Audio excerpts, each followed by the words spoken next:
വർഷങ്ങൾക്ക് മുൻപ് പീരുമേട്ടിൽ അഴുത diversion dam നിർമ്മാണത്തിന്റെ ഭാഗമായാണ് ഈ കെട്ടിടം നിർമ്മിച്ചത്. ഡാമിന്റെ നിർമ്മാണ പ്രവർത്തനങ്ങൾ പൂർത്തീകരിച്ചതോടെ ഈ കെട്ടിടം അനാഥമാവുകയായിരുന്നു. പിന്നീട് വർഷങ്ങൾ കഴിഞ്ഞിട്ടും ഇത് വേണ്ടവിധം പ്രയോജനപ്പെടുത്താൻ KSEBക്ക് കഴിഞ്ഞിട്ടില്ല എന്നതിന്റെ നേർചിത്രമാണ് നിലവിലെ കെട്ടിടത്തിന്റെ അവസ്ഥ.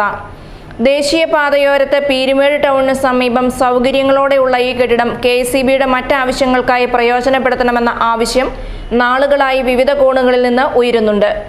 പ്രധാന ടൗണിൽ നിന്നും മാറി വളരെ ഉള്ളേരിയയിൽ സ്ഥിതി ചെയ്യുന്ന പോത്തുപാറ KSEB സെക്ഷൻ ഓഫീസിന്റെ പ്രവർത്തനവും ഇങ്ങോട്ട് മാറ്റി ജനങ്ങൾക്ക് പ്രയോജനപ്രദമാക്കണമെന്ന ആവശ്യവും ഉയരുന്നുണ്ട്. KSEBയുടെ സെക്ഷൻ ഇന്ന് പ്രവർത്തിക്കുന്നത് പോത്തുപാറയിലാണ്. ഏതാണ്ട് 1970കളിൽ പ്രവർത്തിച്ച ആ പോത്തുപാറയിൽ ഒരുവിധ സൗകര്യങ്ങളും ഇല്ലാന്നല്ല, ശുചിമുറി പോലും ഇല്ലാത്ത ഒരു ഓഫീസാണിത്. അവിടുത്തെ ജീവനക്കാർക്ക് ശരിക്കും ഒന്ന് നൈറ്റ് ഡ്യൂട്ടി ഉള്ളവർക്ക് ഒരു ഭയപ്പാടില്ലാതെ കടന്നിറങ്ങാൻ പോലും പറ്റാത്ത ഒരു ബിൽഡിങ്ങിലാണ് ഇത് പ്രവർത്തിക്കുന്നത്.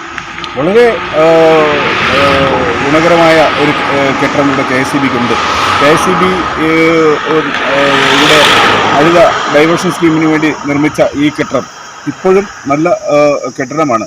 ഇതിലേക്ക് ഇപ്പോൾ കെട്ടിടം മാറ്റിക്കൊണ്ട് അറ്റകുറ്റപ്പണി നടത്തി ചെയ്തുകൊണ്ട് ഈ കെട്ടിടം ഉപയോഗിക്കാത്തത് കൊണ്ട് തന്നെ സാമൂഹ്യ ദ്രോഹികൾ ഒരുപാട് അതിൻ്റെ ചില്ലുകളും മറ്റും തകർത്തും മറ്റും സാമൂഹ്യ ദ്രോഹികൾ അത് മറ്റ് ഇതിനു വേണ്ടി ഉപയോഗിക്കുന്ന ഒരു സംവിധാനമാണ് ഇന്ന് കാണുന്നത്.